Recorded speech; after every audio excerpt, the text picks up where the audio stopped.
Hello and welcome back to my channel. Today I'm going to be doing another get ready with me using new as well as new to me products. So some of these will be truly like new to the market. Others will not be new to the market, but new to my collection. And in these types of videos, I do always like to say that sometimes these are going to be like first impressions. It'll be my first time using the product, and other products I have used like a couple of times off camera just to get a little familiar with it. And I will specify which is which as we go along, just because like, I don't know, when it comes to first impressions, sometimes I hesitate to do them on camera because they can be interpreted, differently than what I'm experiencing or whatever, because like, I'm trying to be filter free and just like talk about what I'm experiencing, but like, my thoughts and opinions on products can change after I've used it a couple times with wear time and stuff like that. And so I just like to put a disclaimer that with the first impressions, just take them with a grain of salt. I will have all the product information listed in the description box along with codes and things like that. And I will try to, be as thorough as possible in this video as I usually am. But if you have any questions, please let me know down in the comments and I will try to get back to you. And also, before we get into the video, please do give it a like. It really does help me out in the algorithm. So since I am using a complexion product in this video, that's why I am barefaced right now, I am going to start with a primer. This is not something I'm testing. I have been using this for a while now. I really do like it. I don't always use a primer, but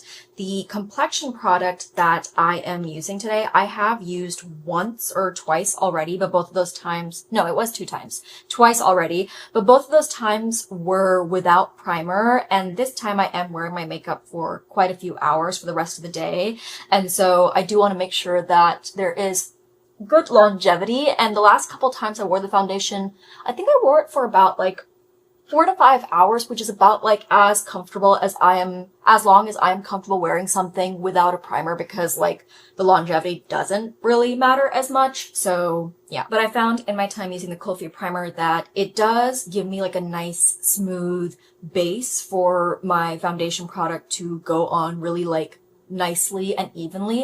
And I do find that it helps a little bit with creasing, because I do get a little bit here in like my fine line areas. I have quite a prominent line over here that is only getting deeper with age. And I do find that when I use this, it does help a little bit with product sinking into this line. And while I'm waiting for that primer to kind of sink into my skin, I'm going to apply another product from Kulfi. This is their new lip snack glossing lip balm in the shade Black Forest Cake. They did send me all of the shades, but I have been using them for a while now, so this is very much not a first impressions. I ripped these out of the package and threw them into my bags at once because I love lip balms. I love tinted lip balms, and so I think this is my favorite shade. Probably it's a bit of a I think it is the deepest shade in the lineup, and they are quite sheer as you can see over here, but I do think this is a really pretty neutral color with a little bit of like brownish redness to it. So I'm going to apply that onto my lips right now, and the reason I'm applying this right now as opposed to like at the end of the video which is when I would typically apply a lip product, is because when it comes to tinted lip balms like these, I find that a lot of the time they just like, they're quite sheer. As you can see, that didn't give like a ton of color to my lips. And when I'm doing my makeup, it's very rare for me to do like minimal makeup, like clean girl makeup. I'm usually doing like a full face and very like colorful and like obvious visible makeup. And so I don't really like to use tinted lip balms like this as my final lip product, because I just feel like there's a mismatch between the rest of my face, like the amount of makeup I'm wearing on the rest of my face versus my lips. I will use these to touch up my lips as I'm out and about if I don't want to apply my actual lip product. But the way in which I use tinted lip balms like this the most is honestly with a bare face. Like I will go out with my bare face running errands and stuff like that pretty often. I don't mind doing that. But one thing I will always do, even if I have a bare face, is put on a tinted lip balm like this, because I just feel like it brings a little bit of life to my face. My lips are quite muted and desaturated on their own.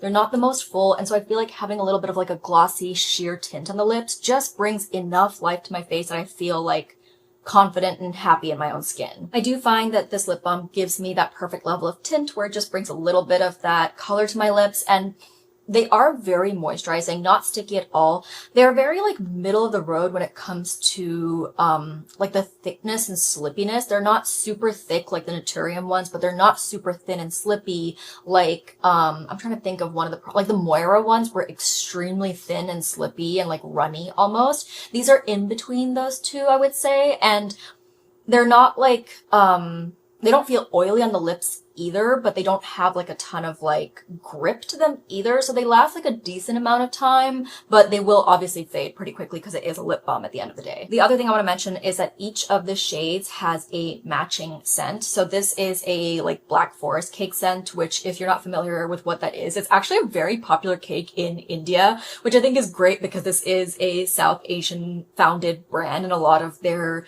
shades and names and all are like inspired from South Asian culture. And like Black Forest cake is just very popular in bakeries in India. It's like a chocolate cake layered with cream and cherries, and so that's where the scent comes from. It's like a sweet cake cherry scent. The only thing I will say is that this is $22. That is a Sephora price, and I do think that you can get similar quality lip balms at the drugstore that are, I mean, they're just as good. So like, would I go out of my way to repurchase this? Probably not, but I will definitely use them up. Now moving on to my foundation, and the product that I'm going to be using is the Tir Tir Mask Fit Red Cushion, and this is obviously not a new to the market product, but it is new to me. They recently sent this to me in PR, and I've used it a couple of times, and I was very intrigued like to use this because I don't have the most experience with cushion foundations. I've tried a couple back in the day and only one other recently, but I've heard, you know, such good things about this. And I will say they sent me like quite a few shades to try out, which I really appreciate. They let me try out, like let me select which shade I wanted, and I selected the shade 31N French Beige, which is a good summer color for me. I don't think it's going to work for me in the winter. It's a touch dark, but it works well right now. Now, I did watch a few videos on the best way to apply this foundation, and because this is not new to the market, I feel like most of you know a lot about this product already, but I am using the included cushion that it came with, and I tap it into the thing and then a couple of times, and then they say to tap off the excess on this part over here because this closes into it and it keeps it in there, and that way you're not getting too much on here. And then you can go ahead and tap it onto your face. And I think I took very little this time around because the first time I used this, I actually used way too much. The coverage was quite insane. And I'm not someone who likes like super full coverage, super high coverage. So I remember the first time I had to like wipe it off, and because I tried to like thin it out, move it around and stuff, but I was like, this is just too much. I don't know if like mask fit means like it's supposed to be like a mask on your face, but it was definitely just like too much for me. So I would recommend using that method of tapping some off before going in with the product if you don't like high coverage. But at the same time, I do recognize that if you are someone who does like that full coverage, this is probably like a really good product, because even though it was super full coverage, it didn't look thick or cakey on my skin. It looked very thin on my skin, which was very impressive. I was like, how is it giving me that much coverage when it's so light and thin? And I don't know if you can tell, but it is a little darker than the skin on my face, which is good for me because my face is lighter than my chest and my arms because I wear sunscreen every day on my face. So my face is typically just a couple of shades lighter than my body, and I want to match my body, otherwise it looks odd. So this is one light layer of the foundation, and I do feel like it really evened out my skin tone and stuff. I feel like I don't have a ton of redness or discoloration or anything to start with, and right now I don't have any active blemishes or anything like that, but I do like the base and the finish it gives to my skin. I do feel like it's a bit of a dewy finish, as you can see here. And again, my usual disclaimer that my lighting does make things appear shinier than they are in real life than what I see in person. And I do like to set my face, so that'll take away some of this glow as well. I don't know if I will consistently use the provided cushion to use this foundation long term, just for like, I guess, sanitary reasons. I need to research how to clean the cushion and see if it's possible to instead use the foundation with like a sponge, just like a regular, like, you know, makeup sponge. And because like that is something that I like to use to do my makeup and to use to apply other foundations. So I'm curious how it will interact with a makeup sponge. But just for like my first few times using the foundation, I wanted to use it just with the tools provided. And I do think that the cushion provided does apply it really well. The reason that I like to use a sponge, and this cushion now too is because it really like presses the foundation into the skin rather than like swiping it on, which I think is a better way to apply foundation in general. I feel like it really helps it become one with your skin. And I feel like swiping it on, you know, you can be prone to like streaks and stuff if the brush is not good or if the foundation is prone to streaking. And I just feel like pressing it onto the skin gives me like a nice finish. Now, the only thing that I don't love about this foundation so far is that it is fragranced, and my skin can be sensitive to fragrance. So far, I've not had an issue, but I suspect that I will not be able to use this foundation like daily. That's when fragrance really becomes an issue for me. I can use fragrance products, like base products, once in a while. It's just consistent everyday usage where it becomes a problem for me. So if they have a version of this that is fragrance free or for sensitive skin or something, I would probably like that better. But I do know that this is their most popular version of that foundation, and they have like quite a good shade range in it. I really do like that they had so many different like shades and undertones to choose from, and this is quite a good match for me. It's like a touch orange, just like the tiniest bit, but all things considered, that's pretty good because most foundation shades are just like weird on my skin tone. So I just did my brows and concealer off camera because I'm not using anything new, just my staple products. I'll have them listed in the description box below. But the next product that I'm going to use is the new setting spray from Danessa Myricks. This is the Liquid Blurring Balm Mattifying Setting Spray. And if you know me, you know that I'm not really a matte girly in any way, like in my skin and my lips or whatever, because I have dry skin and I am chasing that dew all the time because over the course of the day my skin just gets dry. But I read that this can be used in between makeup layers. So like typically I feel like a lot of people will use setting spray at the end of their routine after they've powdered, done their entire complexion and all of that. But I like to use setting spray twice. I like to use it once after I've done my foundation and concealer to help set those, because that I find really does help with longevity and stuff. And because I did have quite a bit of dewy products on below, my skincare, the primer, the foundation itself, and my concealer, they're all very dewy products. I don't necessarily want to use like a usual setting spray that makes things like ultra shiny again. So I have been using this actually basically already, and I've been using it as the in-between step and also as the final step, but more strategically, and I'll show you that later once I do the rest of my face. But I'm going to use this now just to set before I continue. You do have to shake this up. I'm going to shake it for you on camera so you can hear it. There's like a little ball or something in there that I'm sure helps with shaking the components up before, but that is a must before you use this spray. And then I just go in with it all over and let it dry, of course. I always look so funny when I have to hold up my bangs to get product up here. I don't know how much it's really going to be visible because obviously my skin does still have some dewiness to it, but I do feel like this took away just a little bit of shine. It's a lot to ask this to take away all the shine because my skin is still very like wet right now from the foundation, all of that.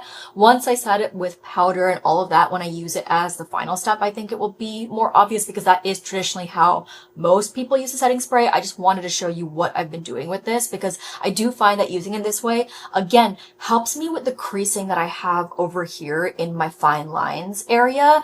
And I feel like where foundation breaks up on me the most is right here in like the chin area. I feel like it does help with that as well. Went ahead and did my bronzer off camera because again, I don't have anything new to try out there, but I'm going to be moving on to blush, and I'm using the Trixie cream blush. This is not like super new. I know they've launched other stuff after this, but I don't think I've shown it on camera yet, and I've been using these off camera like a fair amount, and I really like this formula. I'm going to be using the shade Honey, and you can see that mine is well loved already. I love that their cheek cream products come in these little like heart-shaped components. I just think that's so unique and cute and very much my aesthetic. But this is the shade Honey, I said, and it's just like a very middle of the road pinkish shade. I swatched it on the back of my hand over here. Like, it's not super warm. It's not super cool. So I feel like it goes with a variety of looks. And whenever I do my blush before I do my eyes, I like to go with safe shades. And I feel like this is like the safest shade in the lineup, which I have a little card here that shows all of the shades. I don't feel like the colors are like super accurately reflected on this card because this is Honey over here. And this is what it looks like, you know, on my hand. But it kind of just helps you get a sense of what they look like in regards to the rest of the lineup, if that makes sense. And I do feel like this is like one of the more like neutral pinky shades. And then I also really like the shade Pudding, which is, it says it's a toasted caramel. It is like a neutral, like peachy beige type of shade that I like using with more like warm tone neutral looks. And the way that I like to apply it, like with most cream blushes, is if they come in a stick like this, I'll put them on the back of my hand. If they come in a pot, I will pick up the product on my brush directly from the pot. But either way, I like to first get them on the brush and like really evenly coat the brush first, and then apply it to my cheeks, because I feel like that's how they go on in a really nice even layer without patchiness or like surprise pigmentation or anything like that. And you can just get a really soft and even layer, and you can control the amount of pigment that you get on, and you can add more as needed. Now, what I like about this blush, and it does say this in the product information too, is that it is not a super dewy finish. It is kind of a soft matte finish in their words, and obviously I'm applying it on a dewy base, but you can see it's not adding like additional shininess to my cheeks. If anything, it's taking away some of the shine that was there. And the thing with like super dewy cream blushes is I feel like they just don't set down. They get sticky, hair sticks to them, especially with my hair with like the curls. They just go everywhere. And so I don't like super dewy cream blush formulas. I feel like they just kind of like fade fast, and they're not like my favorite. I prefer formulas like this that have a bit more grip to them and have that soft matte finish, but are still ultra creamy and blendable and go on in this like beautiful diffused layer. And you can see even in the back of my hand over here, it's not reflecting that much. It looks quite like a soft matte finish. And part of that is that it has, I don't know how to say this word, but kaolin, clay in it, which does help absorb oiliness and shine. So now I've set the rest of my face and I am done with my complexion. So I'm going to go in with another round of setting spray, and here's where I'm going to be a little high maintenance, because you can see after like powdering and everything, there's a slight glow here on my cheeks, but the rest of my face is looking pretty matte-ish, I guess. Like not fully matte, but like I would say like a soft matte. And I don't like that finish all over my face, so I'm going to be using two setting sprays. I am going to be using the Danessa Myricks setting spray just to show you how I've been using it as someone who's not a fan of matte setting sprays, but I'm going to be pairing it with the One Size Powder Melt setting spray. And what I'm going to do is this, I'm just putting in the center of my face, and then this I'm going to be putting on like my cheeks over here to bring back that glow. And the reason I like to do that is because I always say that I have dry skin, and I really do in this area of my face. But I think like as I've been getting older, it's leaning like slightly combo, and I get a little shiny right here in my T-zone and on my chin where I told you the foundation kind of breaks up a little bit. Not so much, like I do get shiny over here, but it doesn't break up as much over here. So I really don't even put setting spray on my forehead, because anyway, it gets covered by my bangs. You can't really see it. But I do find that putting the matte setting spray just in the center of my face helps balance out to get like the type of finish that I like, where it's dewy over here, but then like fully locked in the center of my face. And I would say that the Danessa Myricks setting spray is quite blurring. Like I don't really have large pores in this area or a lot of texture or anything, but whatever was there does look more like smoothed out and blurred, just like a little bit. Part of that is due to the powder I use. I use the Huda Beauty Easy Bake Loose Setting Powder, which does help with blurring and all of that, but the spray takes it up a little notch. I'm going to be moving on to the eyes now. I've already primed my eyes with the Ulta Matte Eye Primer, and I'm so excited because I'm finally going to be testing out the Blend Bunny x Mei Pang Rotten collection.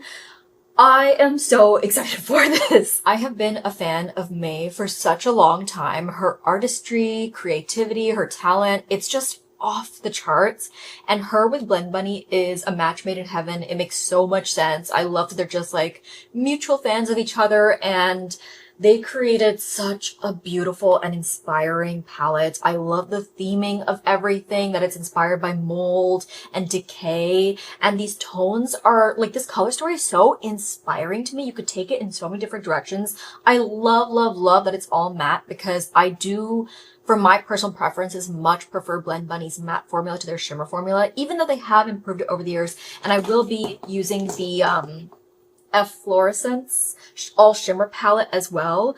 I'm glad that this is offered separately, much like they did with LS Volume 2, where they did like a matte palette and shimmer palette separately. I think it makes so much sense for Blend Bunny, and I love to see it. But I will be honest, I am much more excited about the matte palette than I am about the shimmer palette. And then alongside the Blend Bunny Mei Pang collaboration, the other thing that I want to test and talk about, and I guess with the eyeshadows themselves, those are going to be first impressions because I haven't even swatched the palette. But the other thing that I want to talk about are two eye brushes from Singe that are new to my collection, but I've been using these for a couple of weeks now, so it's not really a first impressions anymore. These are two brushes that I have come to really love, and I want to talk about them as I use them. For the look, I'm going to be starting with this matte over here, picking it up on the Singe E08 brush on the flat side. I am packing this shade on all over my lid. I'm going for more of a warm toned look today. Ooh, I am getting some fallout because I forgot to tap my brush off. Hang on. That was definitely my fault. Don't be like me, always tap off your brush.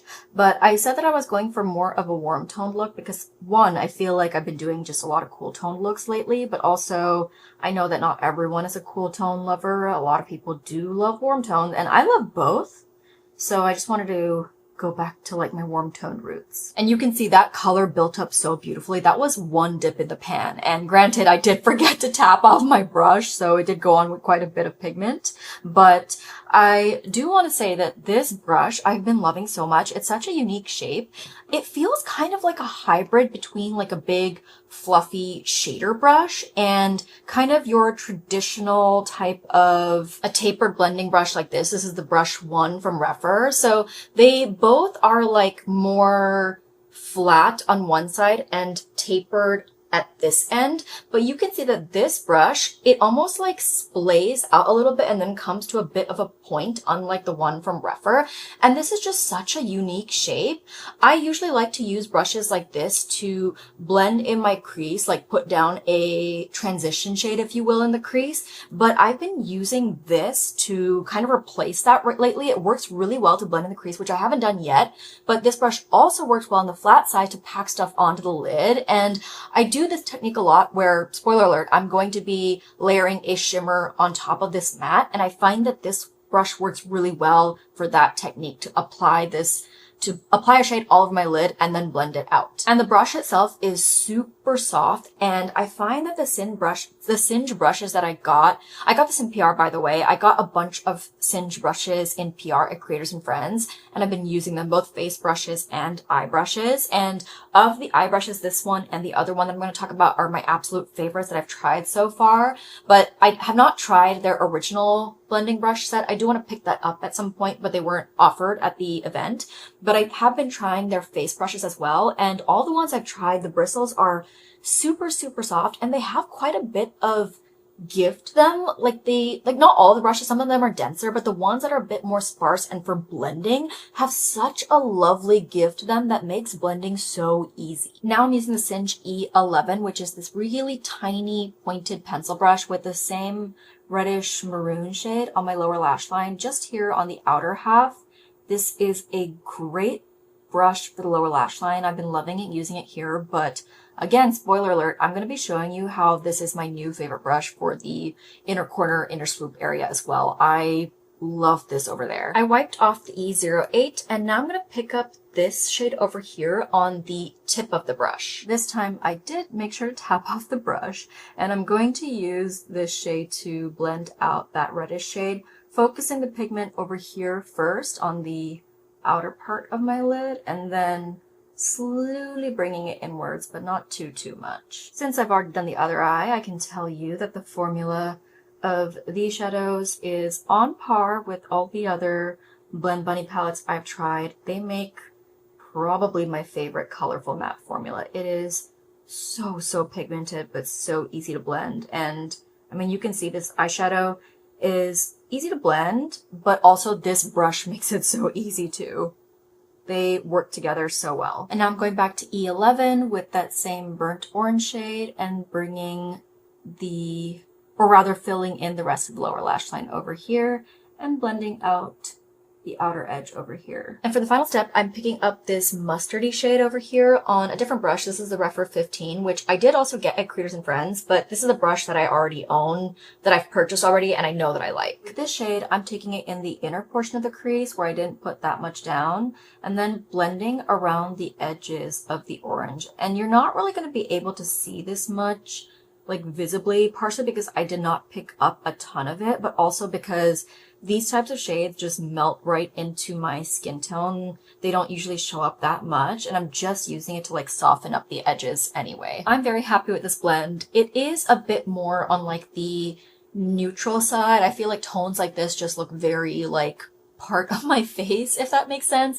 But in general, this palette is like a really nice mix of those like muted tones with brighter pops alongside them, and that just speaks to my soul. I love this color story so much, and my mind is just like running with so many ideas of things that I could do with this. There are so many tones that call to me in here, and I just wanted to use some of the warm tones first, but I will be returning to this palette at some point. Like this purple shade over here, are you kidding me? Oh, so now I'm going to be adding some shimmer with the look with the Efflorescence palette, also from the Blend Bunny and Mei collab. And this is a palette full of iridescent shimmers. They look white in the pan, but I promise they're all different colors. And that is why I wanted to put a matte all over my lid, because for me, on my skin tone, I'm not comfortable with wearing iridescence on my lid all over without some kind of base, because otherwise there will be like ashiness, some white cast. It's just kind of unavoidable with iridescence. And so I really like to layer them over mattes. I feel like that really like showcases the colors and the sparkles and everything really well, and I'm very excited to add some sparkles. I'm going to be going in with this shimmer over here called Lichen, and again, I don't know if you're really going to be able to see it on my finger, but it has like very tiny multicolored sparkles in it. You'll hopefully be able to see it better in Sparkle Cam once I actually get it on my lids. But I do want to mention that I'm not going in with it straight away on my lids, because this is kind of a drier formula, which I'm really happy to see that they're not like super creamy, emollient, or oily. But because of that, and because I have a matte all over my lid, I am going to be putting some kind of primer on. Not a tacky primer, but the Clionadh Shine On Shimmer Enhancer. I feel like this will pair well with the iridescent and not grip onto it so much that it again pulls out that like white cast. My other eye looks a little wild because I haven't finished it yet, but just bear with me. I applied that shimmer enhancer on, and now I'm just going in with a pretty thick layer with my finger first. And I think you can see, because I applied that shimmer enhancer, this is going on with like a very even like opaque layer, and if I had not put that on, it probably would have gone on very dispersed and like a thinner, more diffused layer, but I wanted it to be like super shiny and opaque. And now I picked up some more of that same shimmer on my brush, and I'm just filling in the gaps where I couldn't reach with my finger. And the other reason that I like to use the Shine On Shimmer Enhancer when I do this technique of the layering a shimmer over matte is that I find with traditional like tacky glitter glues, when I apply them to my lid and then put the shimmer on with my finger and then I use a brush, there's usually like a very distinct harsh line where the glitter glue ended. And since I like to take my shimmers up like this, I don't like that line. I feel like it looks ugly. But when I use the shimmer enhancer, it does dry down. And so when I apply shimmer on top of it, it doesn't have that like ugly line. And I can do this with the brush and tap it out, and it looks like it just kind of like diffuses outwards. This shimmer is very, very pretty. It's extremely like luminous and shiny, and it looks like a soft, almost like desaturated, muted green leaning shade, but it's also packed with like tiny gold sparkles, which gives it so much dimension. And they're very, very tiny, so you won't be able to see it from far away, but it does add like a little special something to the eyeshadow. Now to finish up in the inner corner, I am going to be using that Singe E11 brush and dipping into this shade Wax. I'm putting this in my usual spots, and as you can hopefully see from the other eye, I wanted to use the shade because it is, I think, maybe the only other like truly fully warm toned shade in the all shimmer palette, and I wanted to keep with the warm tones and also kind of like add to the slight gold flecks in the lid shimmer. And the gold just melts right into that like burnt orange and the mustard tones I used in my crease. Also, interestingly enough, this shade Wax in the inner corner does not shift. It is like a true just yellow gold type of shade without any shift, which I like, because a lot of the times these like yellow leaning shades shift to like a green teal, which I guess like would, it's not a bad thing necessarily, but I really want the inner corner to stand out from the lid shimmer. And if it shifted all the way to a green teal, it would melt right into this and would not have that like distinction. Sometimes I do like it when they flow right into each other, but this time I wanted it to be separate and distinct. But really quickly, going back to this brush, it is my new favorite brush for the inner corner. It is the perfect size. It fits amazingly over there, but also it is dense enough to pick up enough pigment while still having enough give and softness to the head for me to do this motion without it dragging. Because that's the thing, is like most brushes that are like this, that are like pencil brushes, are either too big, too dense, too stiff, and they just don't work nicely in the inner corner in the way that I like, and I will make them work. But my very favorite brush that I used to use 90% of the time when I did my inner swoop shimmer is a very, very old brush that desperately needs replacing. And so every time someone would ask me what I use, I'd be like, I'm so sorry, you can't get this brush anymore. But now I think I'm going to just like, those desperately need to be like decluttered and replaced. I probably will pick up a couple more of these and just start using these because they do exactly what I need them to do. Now I'm going to do mascara before I do Sparkle Cam because I do have a new mascara to try, and it is from Sigma. It is their Lash Icon Mascara, and I think this recently launched. This was also gifted to me at Creators and Friends, and this is my first time using it. So I want to be very clear about that because I feel like, especially with mascara, it's almost a little unfair to do a first impression on camera, because to me mascaras are usually at their best a couple weeks after opening when they've had some time to dry out. So I'm thinking what I'm going to do is I'll do my first impressions right now, but just know that like I'm going to keep using this over the next couple of weeks and circle back to it at some point with follow-up thoughts. I went ahead and curled my lashes, and now I'm going to apply this and hopefully not pull too much of a funny face while I'm doing it. I'm a very slow mascara applier, so I will have to like cut out the full application. I like to really take my time, get into the root of the lash, wiggle it around, and just like coax out my mascara, because I am not someone who likes like a thin, wispy type of lash. I want a bold lash. But here is one coat. At one coat, like, you can't see a difference between this eye and this eye. Of course, here you can't even see my lashes. And over here it is like lifted, they're lengthened, there's a bit of volume. But I am a 2-coat mascara girly. So let me do this eye and then I'll come back and do another coat on this eye. So I just did the other eye, and I was going to show you guys the wand and talk about it after I did the application, but I looked at it closer and I really should have talked about it before because I thought it was just like a standard plastic, like curved type of wand, but the bristles are not even like all the way around, and I don't know if my camera's gonna be able to pick up on it. I'll try to do like insert some B-roll closer up, but actually no, I think I should just show you now. But like on this side of the brush that I'm showing you to the camera right now, if I turn it to the side, you'll see those bristles are extremely long. It reminds me of kind of like a Stegosaurus dinosaur. And then on this side of the brush that is like not the curved side, they're very, very short. And in between the bristles, there are shorter bristles. So you can like almost choose which length and type of bristles to apply the mascara with. So I think I'm gonna have to play around with that and see like what the best application method is. For now, let me try using that longer side, like the longer bristles, to do my second coat with, because I feel like those are like able to comb more through the lashes and like separate them, which I really need because I like a very voluminous, fluffy, I like all of the things in my lashes, but I don't want them to be clumpy. Like that is my worst enemy. I will say when I'm building the second coat, it's like catching a bit, but those bristles are helping to separate. And I may have waited too long in between coats because I was busy looking at the brush and yapping and showing you guys the brush, so if I had gone in quicker, it might have been better. Okay, so when I did the second coat on this eye, I had waited less time in between both coats, so this eye does look a lot better, I will say. This one clumped a bit, but like I said, that's because I think I waited too long in between, which was proven by doing this eye faster. And I also went ahead and did my lower lashes, which I'm going to be honest, for my preferences, I don't really have like a ton of thoughts about mascara for lower lashes because I don't really like them to be super defined or long or anything. I just put a little bit to even it out and so that they don't look bare.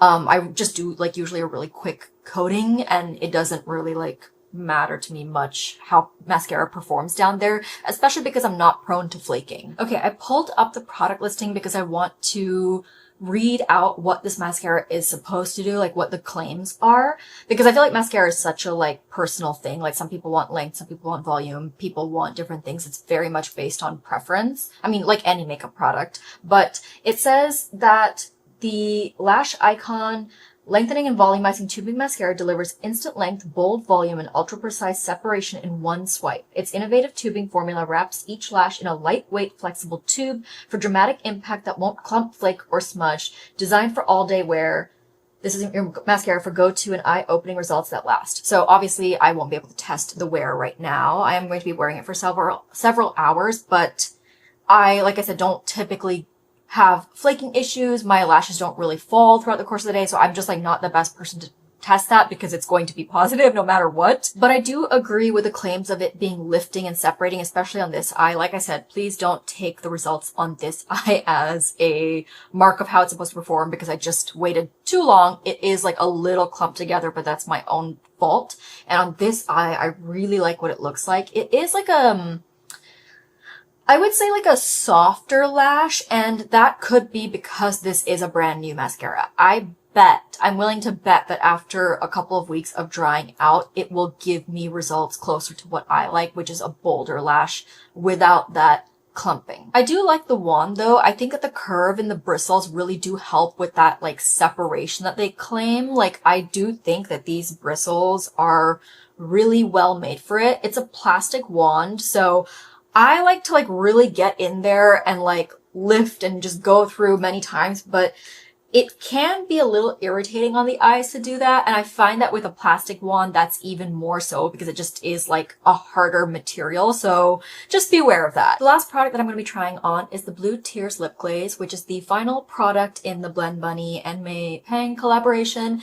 And this is, they're not calling it a lip oil, they're calling it a lip glaze. And it has like a smoky, translucent gray base with a ton of blue sparkles in it. Look at how beautiful that is. And this is shifty too. It shifts to a purple at an angle. So because this does have like a sheer but darker base, I don't want to put it on just on its own. I'm not comfortable with that. So I'm going to line my lips with this is not a liner, but this is kind of like my go-to product that I use to line my lips when something is cool toned and I want a sheer, just like outline that's not really going to interfere with the product. This is from e.l.f. This is the Instant Lift Brow Pencil in the shade Deep Brown, and I cannot recommend shopping from e.l.f. right now, but I have had this for quite some time and my collection is just what I've been using, so I'm going to use it.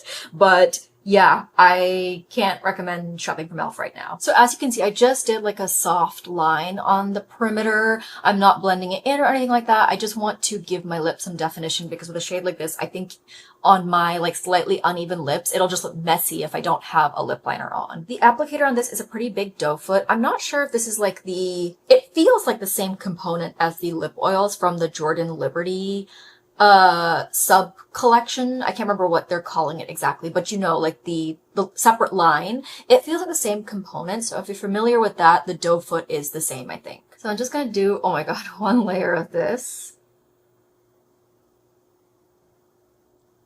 I just want to get it even, but I'm not doing a second dip.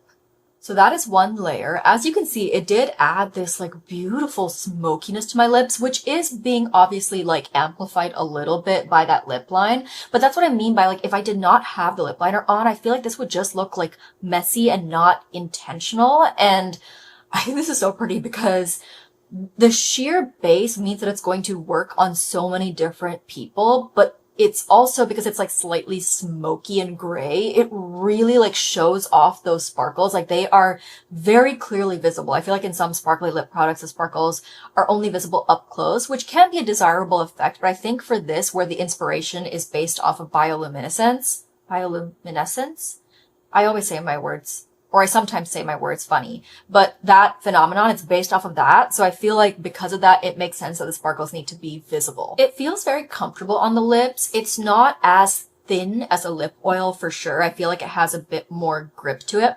Like there's some like not tug, that's not the right word, that's bad. It's like, I don't know, it just feels like it's not gonna like slip and slide off my lips like a lip oil, which makes sense because the lip oils from the Jordan Liberty line, the Masterclass line, those were, I think, like a thinner formula, more of a true lip oil, very, very sheer, and this obviously has much more pigment to it.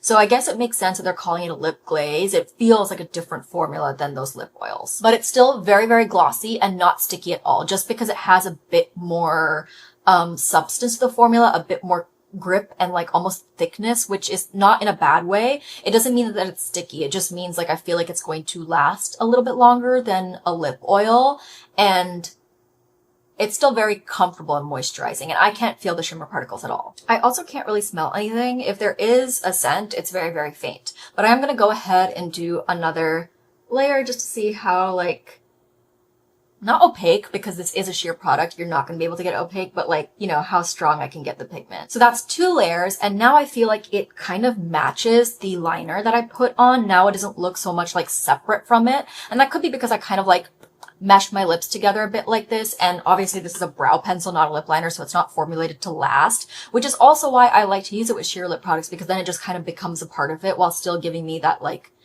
lip line, I guess. And the 2 layers, I think, is how I would want to wear this, because if I am going to be wearing like an unconventional lip color, I want it to be visible. I want to go ham and have it be like making a statement, which this is. It is so, so pretty. Though I don't feel like it quite goes with my eye look. Like, I would not pair this with the eye look that I have on now. So since I am wearing this look out of the house, I will probably remove this and put something that fits more with the warm tone look that I have going on, because this is very, very cool tone. And while I do like to combine cool tones and warm tones in the same look, I don't feel like these quite match up. But of course, there are plenty of cool tones and other shades in this palette that do work with the lip glaze. I was going to say lip gloss, the lip glaze. So I do think that it could pair really well with some of these tones. That is it for this video. Let me know what you think of this look and all the products that I used today. Are you interested in any of them, or do you already own some of them? Because like I said, some of these are not necessarily like super, super new or new to the market. I hope that this was like helpful in some way if you were interested in some of these, and if you have any questions, please let me know down in the comments. As always, thank you so much for watching till the end, and I will see you in the next one. Bye!